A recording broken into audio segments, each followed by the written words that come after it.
¿Me puede regalar con su nombre y la presentación? O sea, qué Bueno, cargo, el rol. mi nombre es Jaime Gallego, vengo siendo el expresidente de la Mesa Minera Segovia Remedios.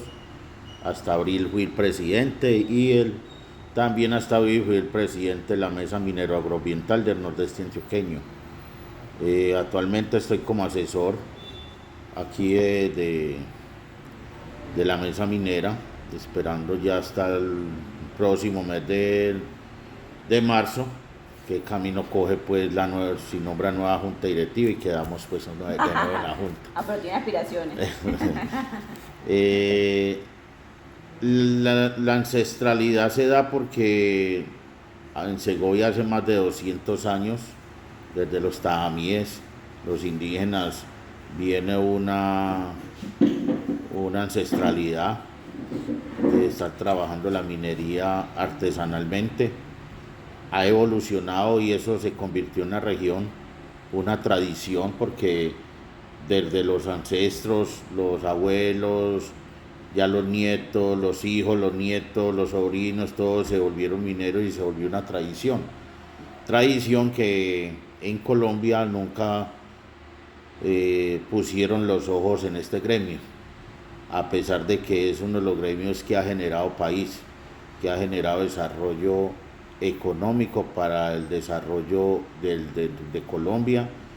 Es tan así que tenemos las pruebas de que en la anterior pandemia la minería ancestral y tradicional fue la que sostuvo económicamente nuestro país. Pero la ley colombiana, acá trajeron un código minero, el actual código minero existente, que hizo sino proteger a las empresas mineras canadienses, a las multinacionales. Código minero que fue traído de Canadá y aquí el Senado de la República le dio la bendición y lo aprobó. Y no tuvo en cuenta sino a los barriqueros, no tuvo en cuenta a los chatarreras, no tuvo en cuenta la maquinaria amarilla, no tuvo en cuenta el minero ancestral y tradicional. Esa ha sido una de nuestras luchas, el reconocimiento y el gremio que es la que sostiene en el territorio, como es el barriquero, pues sí lo tuvo en cuenta y lo reconoce, pero no tuvo en cuenta el gremio chatarrero, el gremio del minero ancestral y tradicional, los comercializadores, las plantas de beneficio, sino que antes le exige un reglamento o el cumplimiento de una ley más que a las multinacionales. A las multinacionales es más fácil para ellos formalizarse y tener el proceso de sus empresas en Colombia que para el minero ancestral y tradicional tiene más dificultades, porque el minero entonces no le dieron esa garantía con ese código minero y nunca pusieron los ojos en ese minero y nunca lo educaron a trabajar la minería acompañada con el medio ambiente. Hoy esos mineros también eran analfabetas, éramos analfabetas en que no conocíamos que era un título minero. ¿Sí?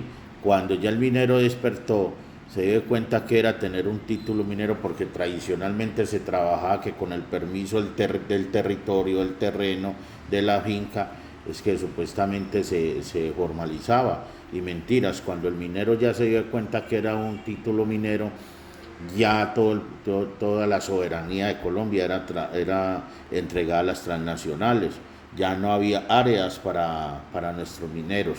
Y eso depende de qué, depende de ese código minero y depende también de qué, de no respetar la soberanía de Colombia. Hoy las multinacionales y muchos titulares mineros, unos RPP y otros con unos títulos, con una cantidad de áreas, hectáreas, títulos incluso con más de 2.500 hectáreas en Colombia, donde el minero está mendigando un 2, 5, 6, 7, 10, 500 hectáreas. Y no ha sido Dios posible para eso porque ya está todo el área comprometida. Para el minero es costoso formalizarse porque es una cantidad de recursos que debe sacar más de 1.000 millones de pesos y el minero no tiene con qué.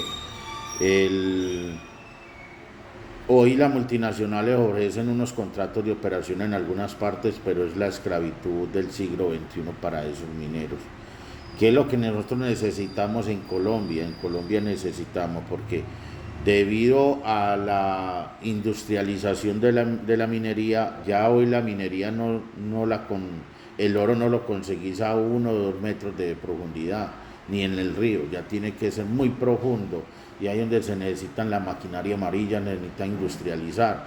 Entonces, mucho la ley colombiana, el Estado colombiano lo ha visto como que es el que se industrializa, el que tiene una máquina amarilla, ya es que tiene una cantidad de dineros, y que esos dineros vienen de los grupos al margen de la ley, donde el minero en estos momentos es víctima de esos grupos al margen de la ley, por la extorsión, porque los obligan a trabajar por una cosa, y el gobierno se ha quedado corto en caracterizar y diferenciar quién es el minero ancestral y tradicional y quiénes son los mineros o la minería criminal.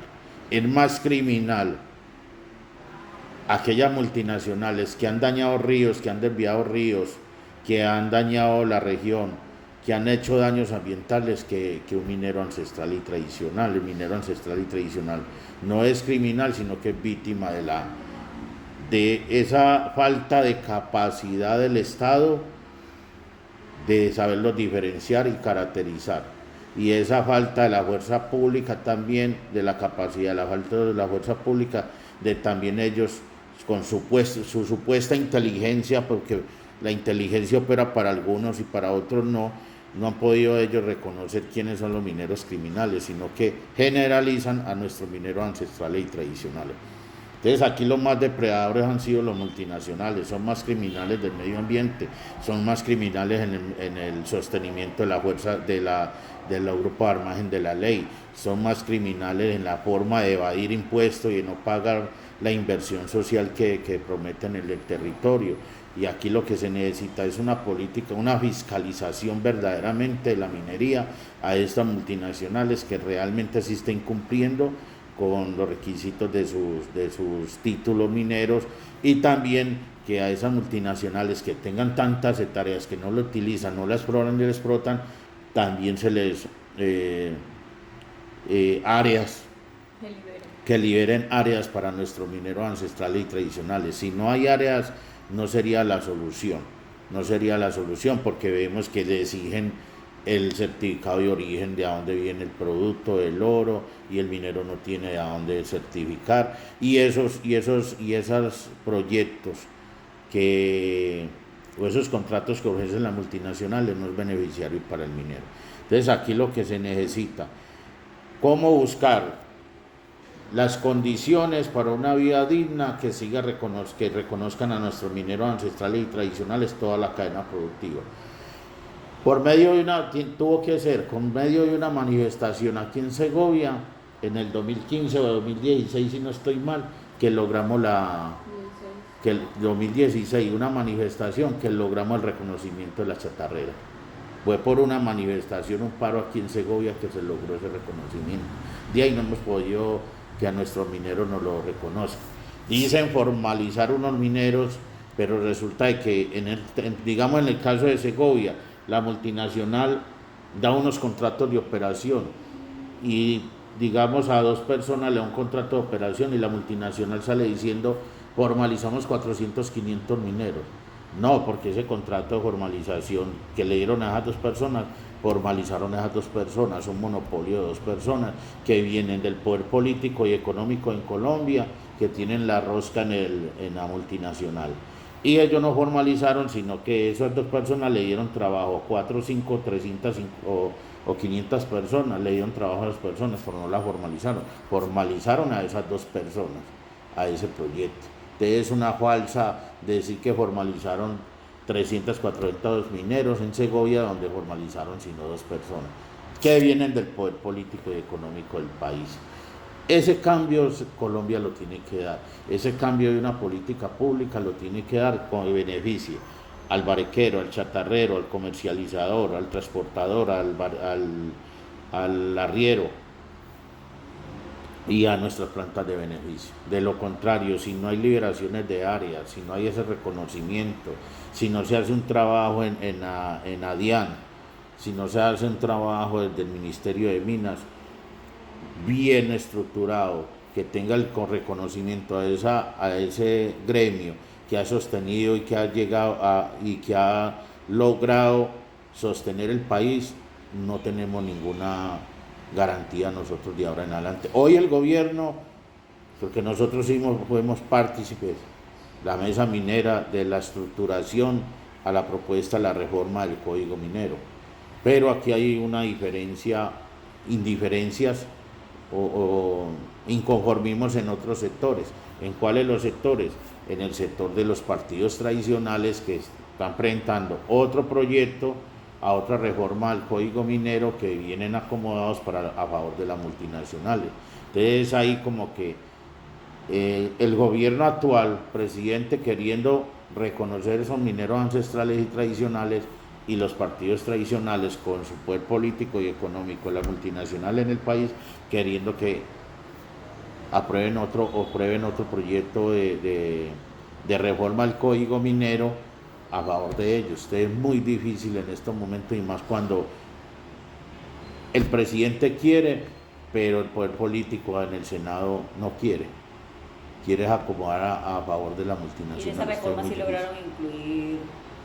Esas reformas se escuchó al barquero, al chatarrero, al de la planta de beneficio, al comercializador, a todos tuvieron la oportunidad de ir al Senado, a la Comisión Quinta, exponer sus propuestas.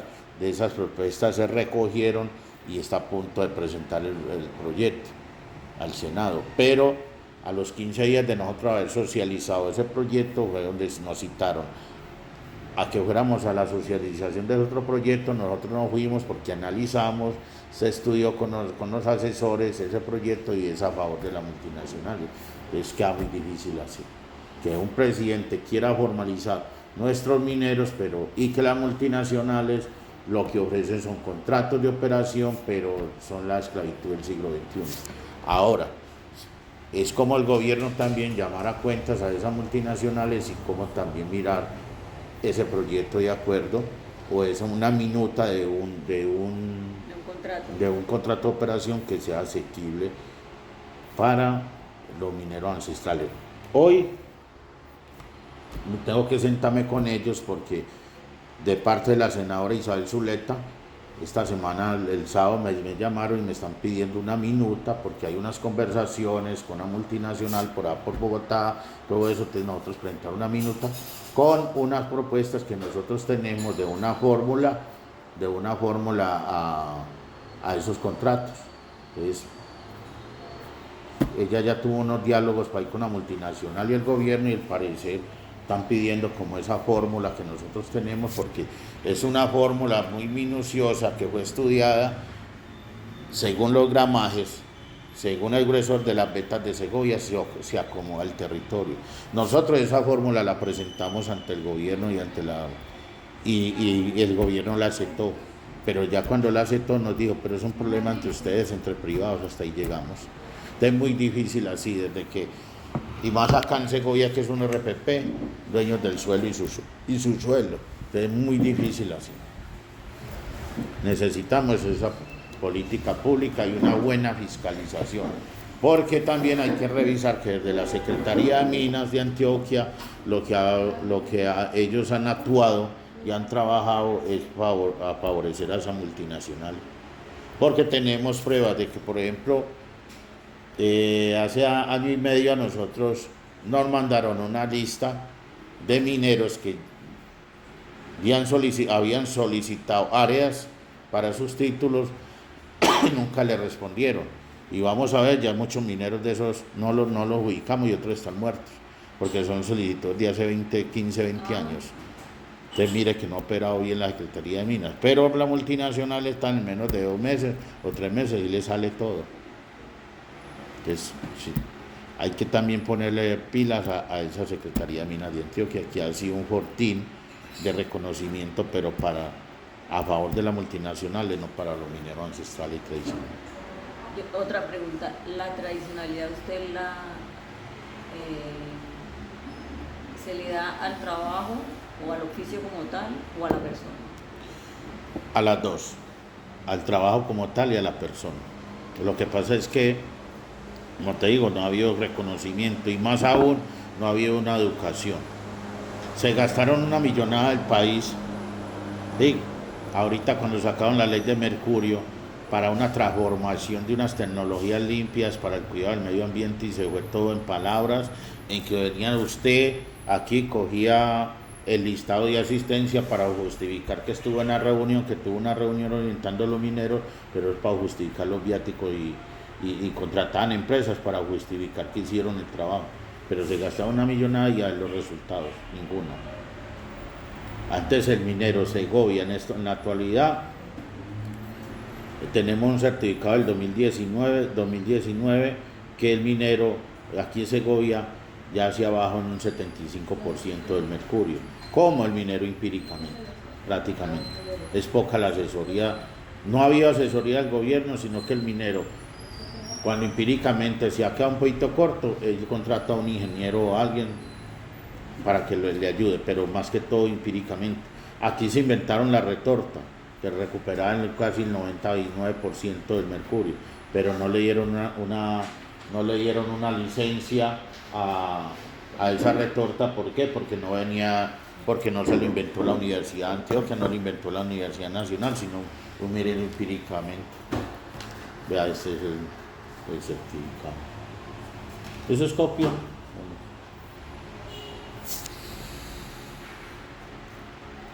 Y fue empíricamente que el minero, y empíricamente tenemos procesos con tecnología ya sin trabajar con el mercurio, le hemos mostrado los procesos al gobierno nacional, vienen, los ven, dicen que son un ejemplo para el país, pero no les dan la licencia para trabajar. Y el problema es que si le dan la licencia, por ejemplo, aquí hubo un proyecto muy bueno del Tabla de La Palma, le dieron ya la autorización, pero ya le exigen es que tenga un título para poder mirar el procedimiento, lo que él procesa. Pues mire, por todos los lados cierran la puerta.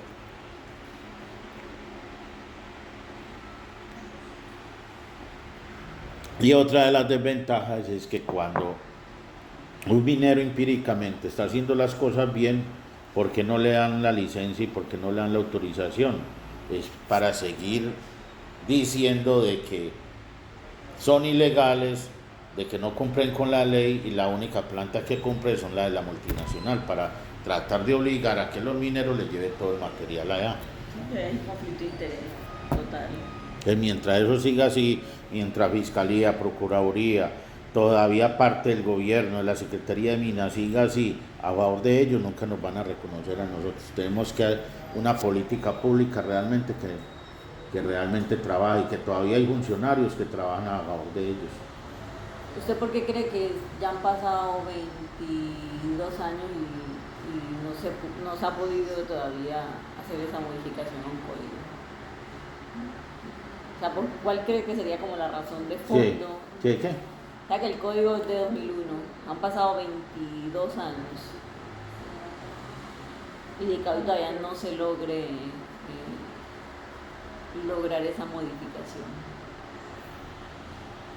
La modificación del Sí, código minero. sí, porque han pasado tantos años. No, porque es que no ha habido una política pública, no ha habido una voluntad pública, no ha habido una voluntad.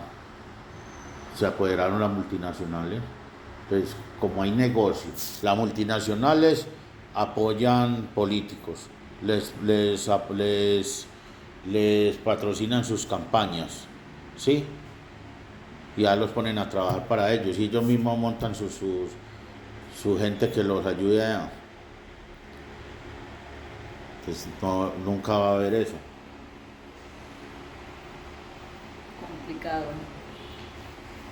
Bueno, y ya viéndolo desde el tema del proceso productivo, con respecto a la artesanalidad. ¿Ya viendo qué? Desde el proceso productivo, ¿qué piensa usted del concepto artesanal? No, pues ya lo artesanal es lo que nos garantiza a nosotros y que como demostramos nosotros de que sí hemos sido Sí, que mineros son toda la vida. y sí, como ustedes hablan se habla de minería artesanal. ¿Qué concepto tiene usted de la minería artesanal? O sea, Esa que nos hace ver como dueños del territorio, que primero fuimos nosotros, que la multinacional y que tenemos derecho por ser primeros en la región y que hemos cuidado la región y que la hemos portado y que hemos hecho país con esa ancestralidad.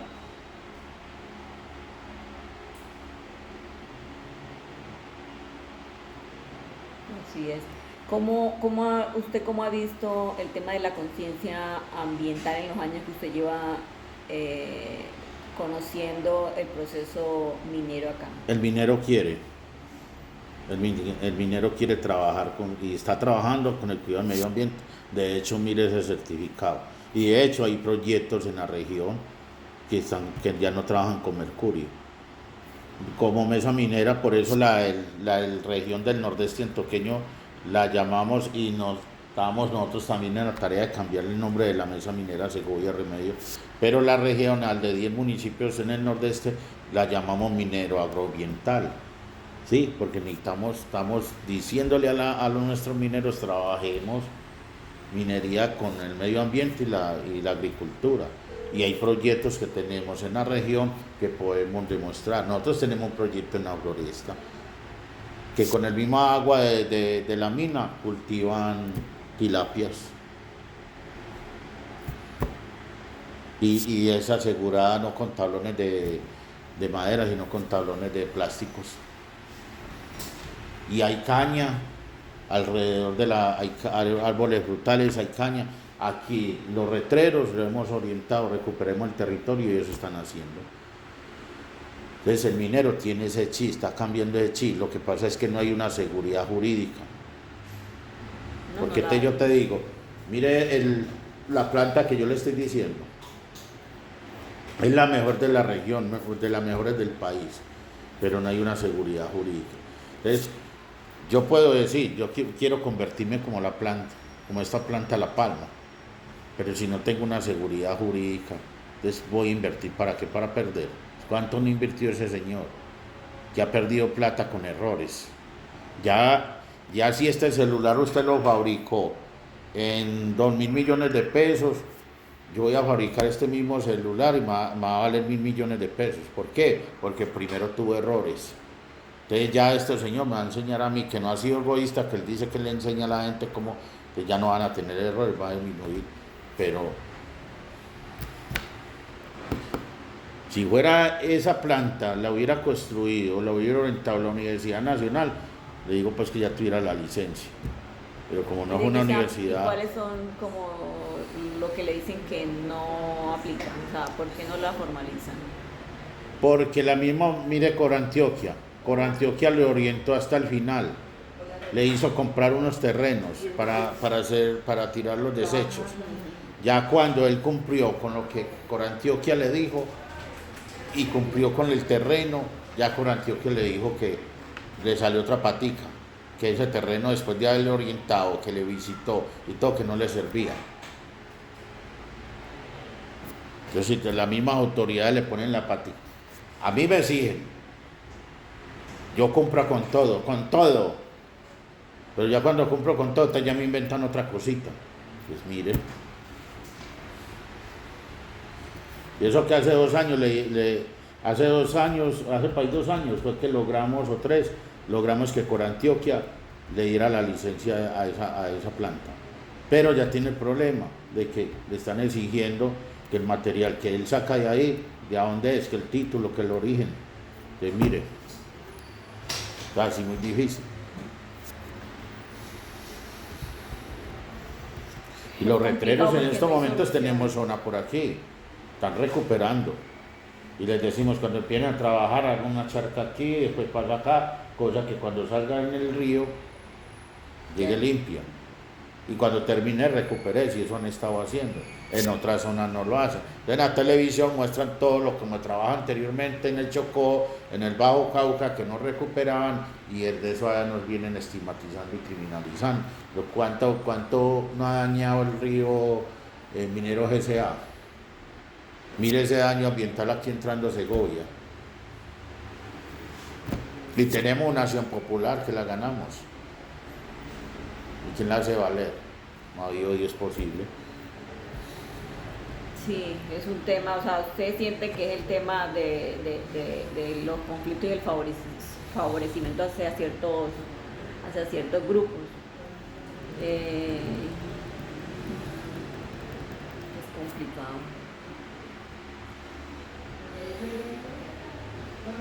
Es complicado porque así no se avanza porque, pero dentro de la nueva propuesta que ustedes presentaron de la reforma al Código Minero, lograron hacer propuestas para la formalización de los mineros tradicionales. Claro, es que por eso porque se le trabajó.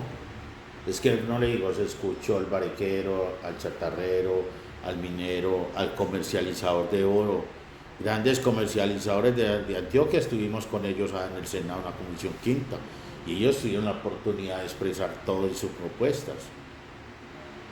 Y ahí se recogieron todos los insumos para el paquete de esa construcción para la reforma del Código Minero. Es que fueron más de 28 audiencias a lo largo y ancho del país que se hizo. En el Caucasia hubo evidencia. Sí. Incluso vean, ahí estamos terminando un trabajo de violación de derechos humanos de la fuerza pública, el grupo al margen de la ley ante la JEP a los mineros ancestrales y tradicionales. Tenemos el caso número 8, macro número 8. Ya está abierto, están trabajando que Estamos trabajando, vamos a presentar un informe hoy ya para concretar eso. Espero, pues ya lo abrieron, esperemos de que sí funcione. Pero es un logro de nosotros inmenso. ¿Te vas? Es grande. Grande eso, que nosotros tener eso, caso macro número 8 ante la JEP es un logro. Sí, en estos días estuve en la socialización que hicieron del caso 5 sobre el río Cauca. Lo estuvieron socializando. Esperemos de que sí prospere. Que no le den prioridad de nuevo. Estaban acreditando el río Cauca. Sí, como lo declararon víctima del conflicto armado. Claro. Hoy víctima de la multinacional, que el río Cauca ha sido la fosa común más grande de Colombia que ha habido. Y eso de ese caso fue para eso. Desde Cali hasta donde termina fue una fosa común que la utilizaron, la siguen utilizando el conflicto armado. Entonces ese caso fue para declarar como víctima del conflicto. Sí. Ay, bueno, yo quería que me colaboraran a ver si yo podía